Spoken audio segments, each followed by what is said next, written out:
What's going on, anyone who cares? I go by Free Tony, and welcome to Volways, where we always talk volunteers baseball. And by we, I mean me.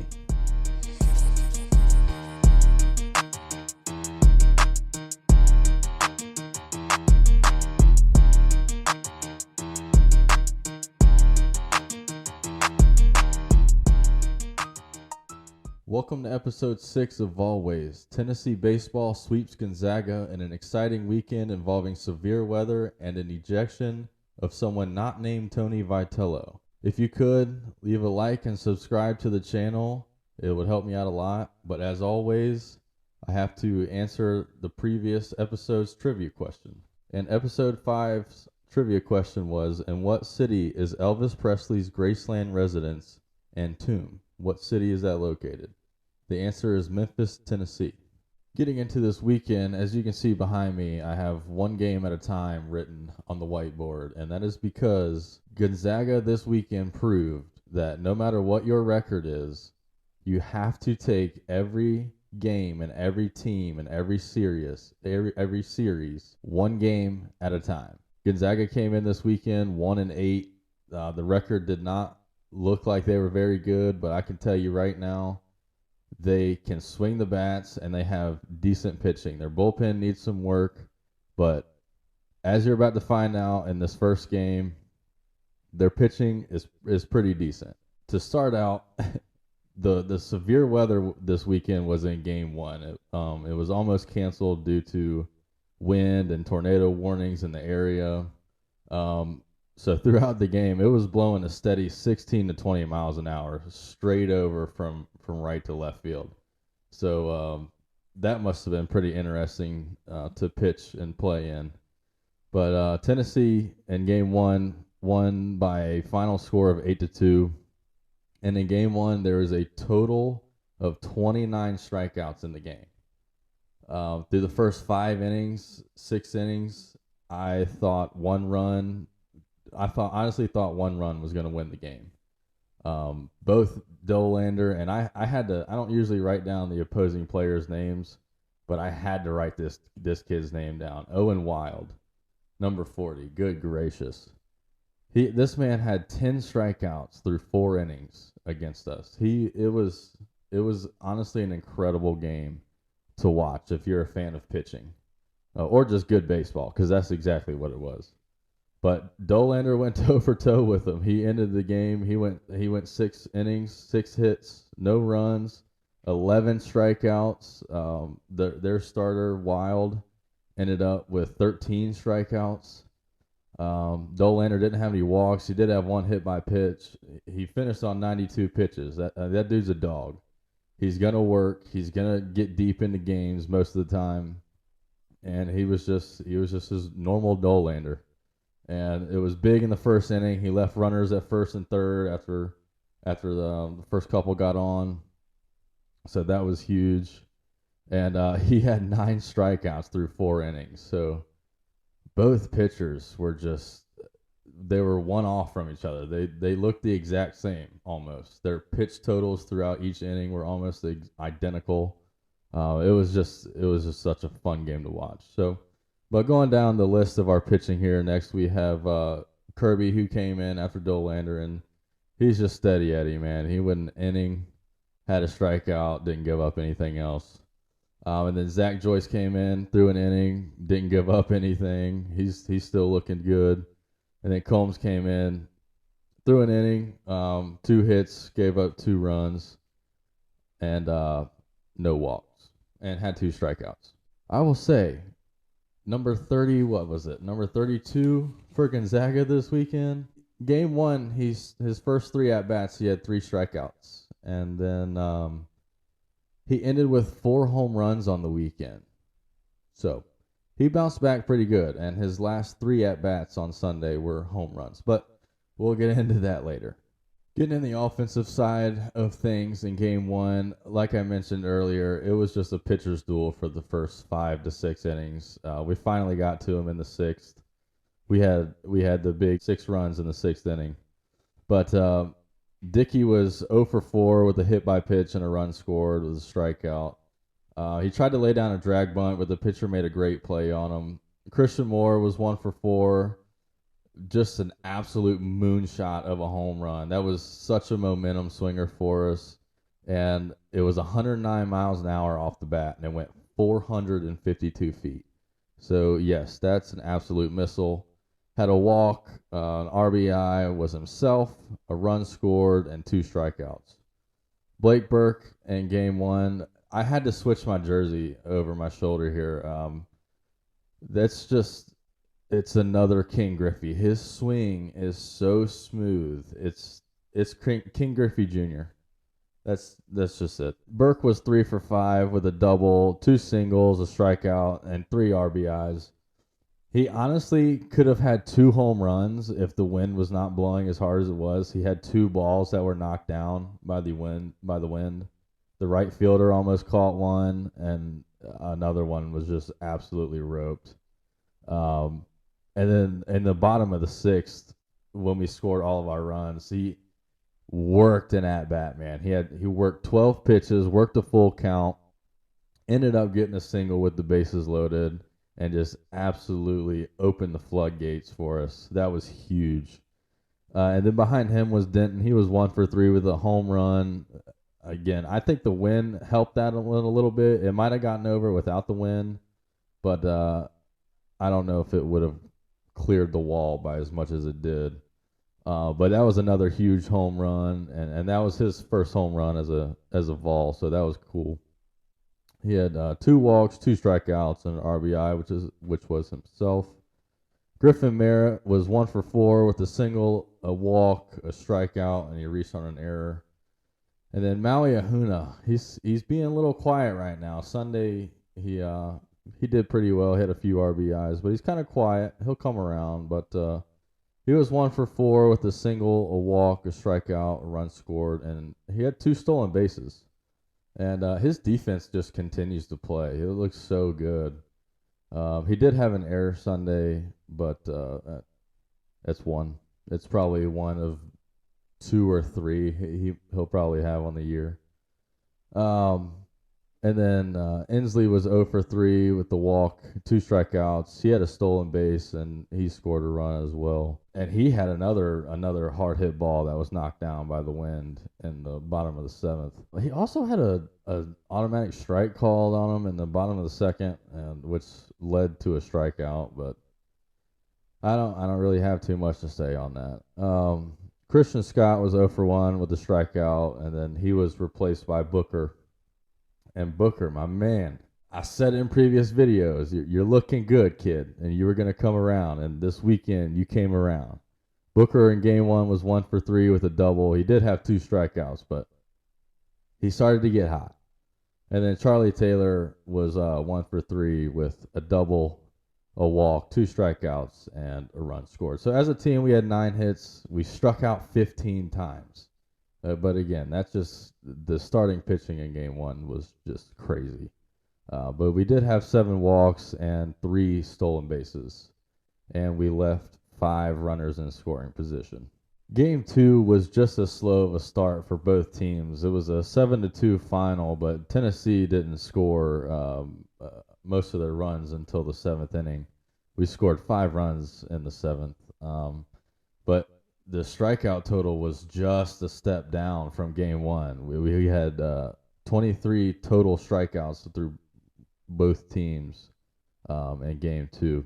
Chase Burns was on the mound for us in game 2. He was consistent as always. He missed a couple spots, I'd say, with 2 strikes and 2 outs, but he went 6 1/3. He gave up 5 hits, 2 earned runs, 1 walk, and he had 8 strikeouts on 86 pitches. And like I said, the hits he gave up for the most part, I know he likes the fastball up, but I haven't really seen him spot a 97, 98 mile an hour fastball at the knees too much.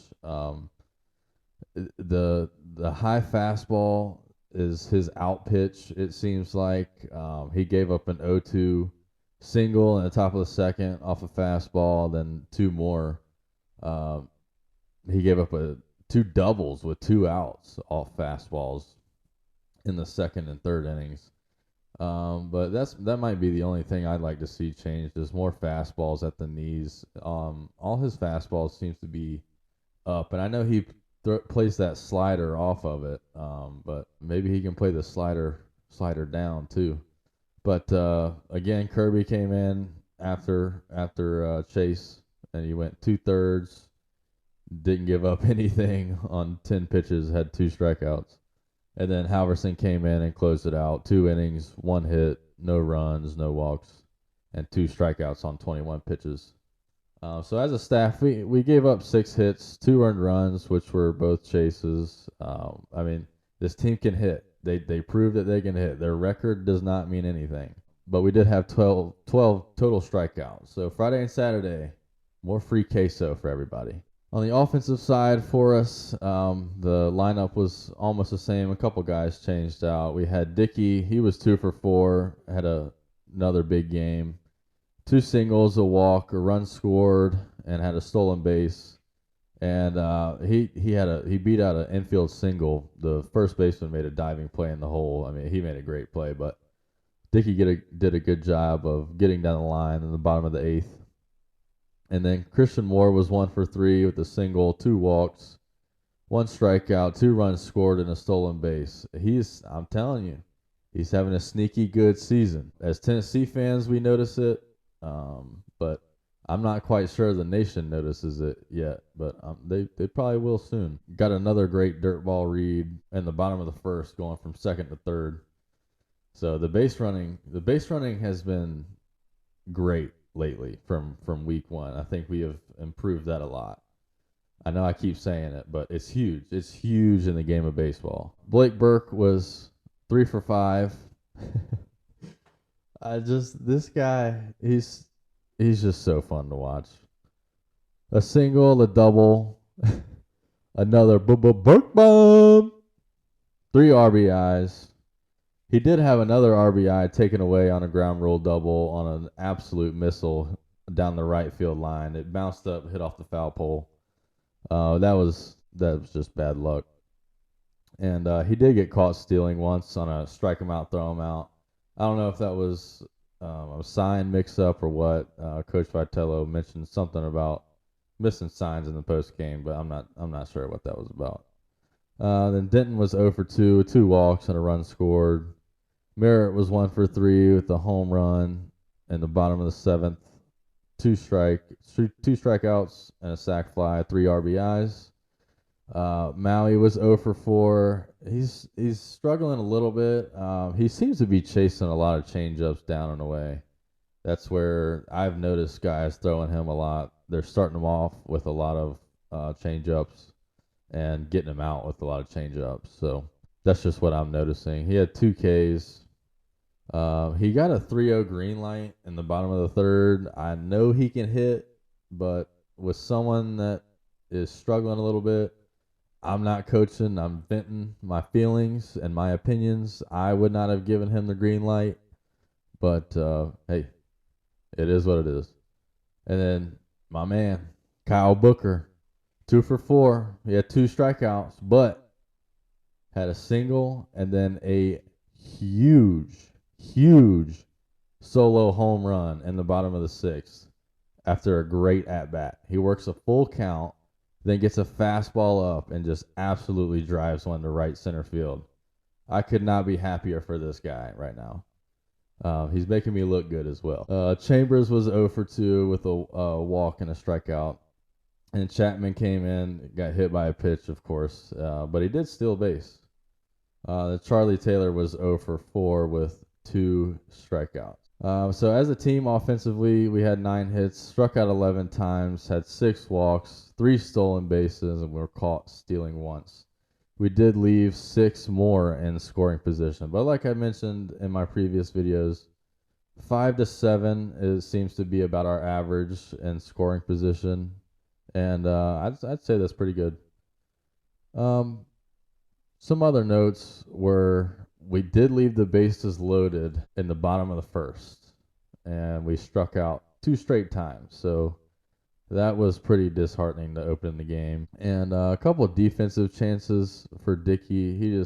I don't know what happened on one of them. in foul territory. I think he misread it a little bit, but there was another one in the gap that I feel like he should have caught. He was sliding. It was a tough play, but it is what it is. Maui just continues to show the glove. Their second baseman got a little bloop hit. That was a tough play for Christian in the top of the eighth. And like I said before, the seventh inning was huge. That's when we scored our 5 runs. Now, game 3 was crazy. So it ended up being 17-9. And, well, it started off, Tony messed me up with the whole lineup. The lineup's been pretty consistent 1 through 6. So I felt confident.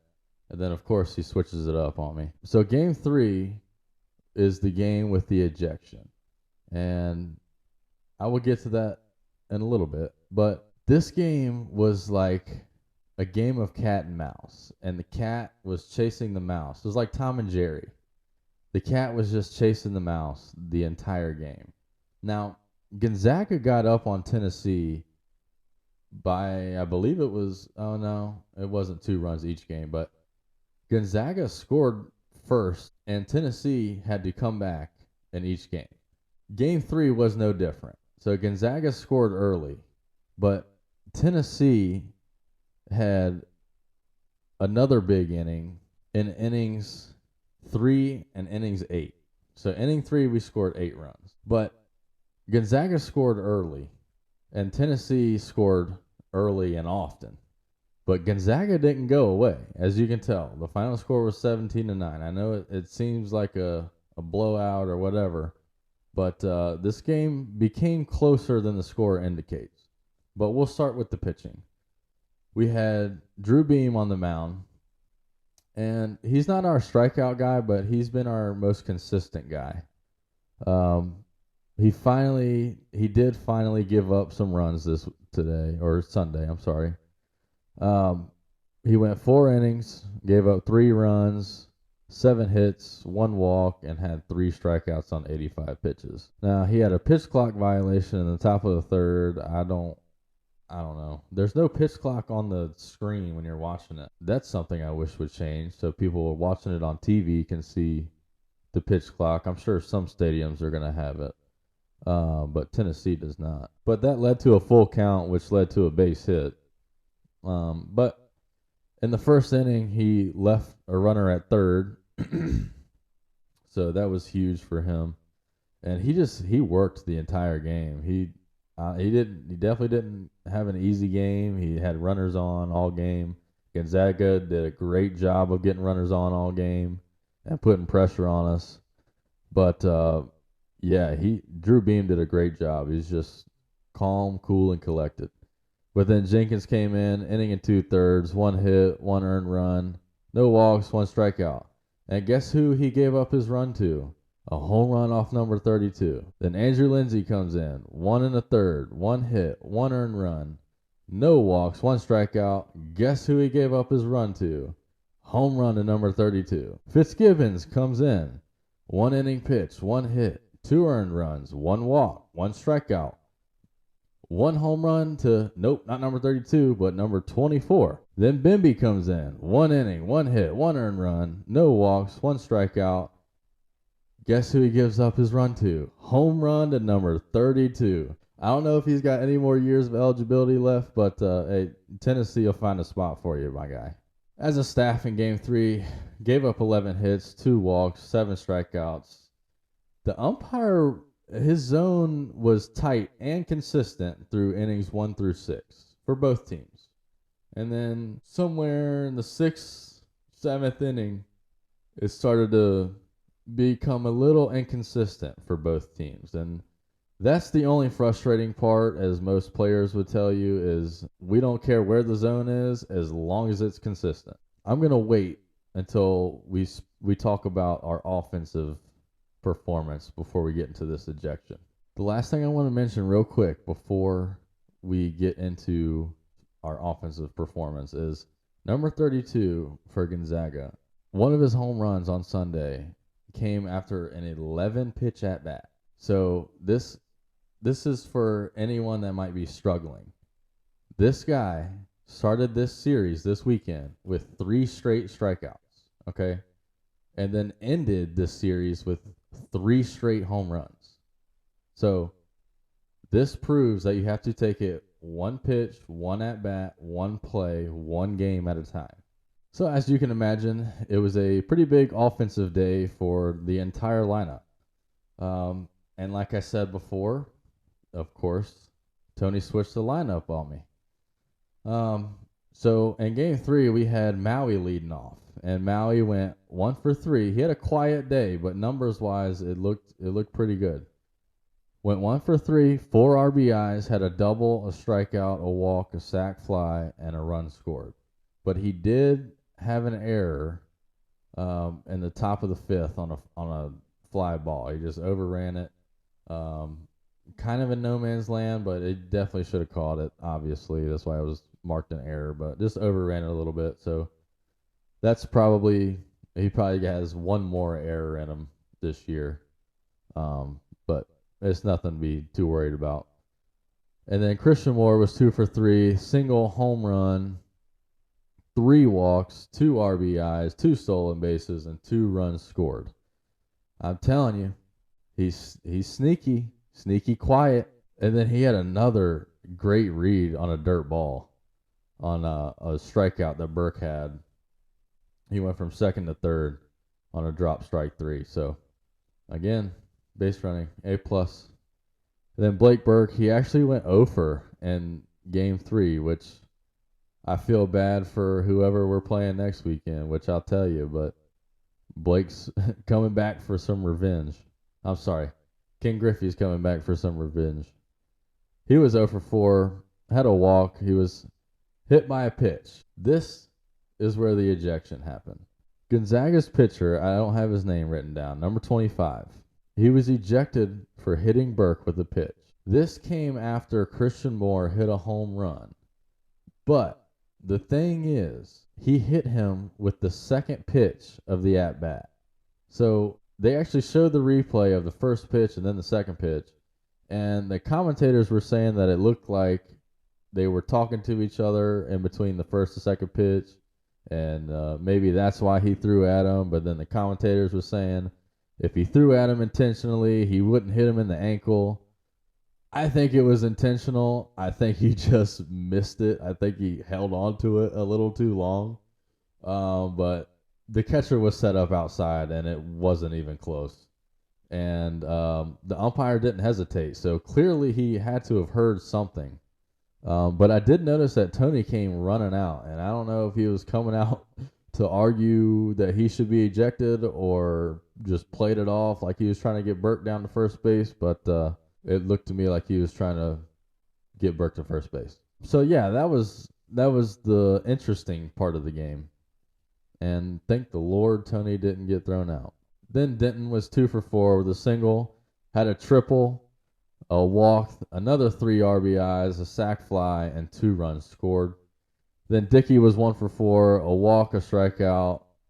Oh my gosh, this dude hit an absolute moonshot, no doubt, grand slam in the bottom of the 3rd over the batter's eye. I mean, that was exciting. That got the blood flowing a little bit. Then Christian Scott came in to DH or pinch hit for him later on in the game. He had a single with an RBI in that at bat. And then Griffin Merritt was 1 for 4, 2 walks. He had another home run, 2 RBIs, 2 runs scored. And there was a situation where he might have been able to tag and score on a pop up to the outfield. I don't know. I probably would have tested it based on the score, but it is what it is. I'll give the decision a C. So it wasn't bad, but not good. And then Dreiling started today in center field. He was 1 for 3 with a double, a strikeout. He did possibly misread a line drive right at him in the top of the 1st, but he did have really good base running in the bottom of the 7th. He went 1st to 3rd on a Kyle Booker single that was hit a little deep in the gap, but cut off really well by the outfielder. Then Inslee pinch hit for him later on. He was 1 for 1 with a single, a walk, and a run scored.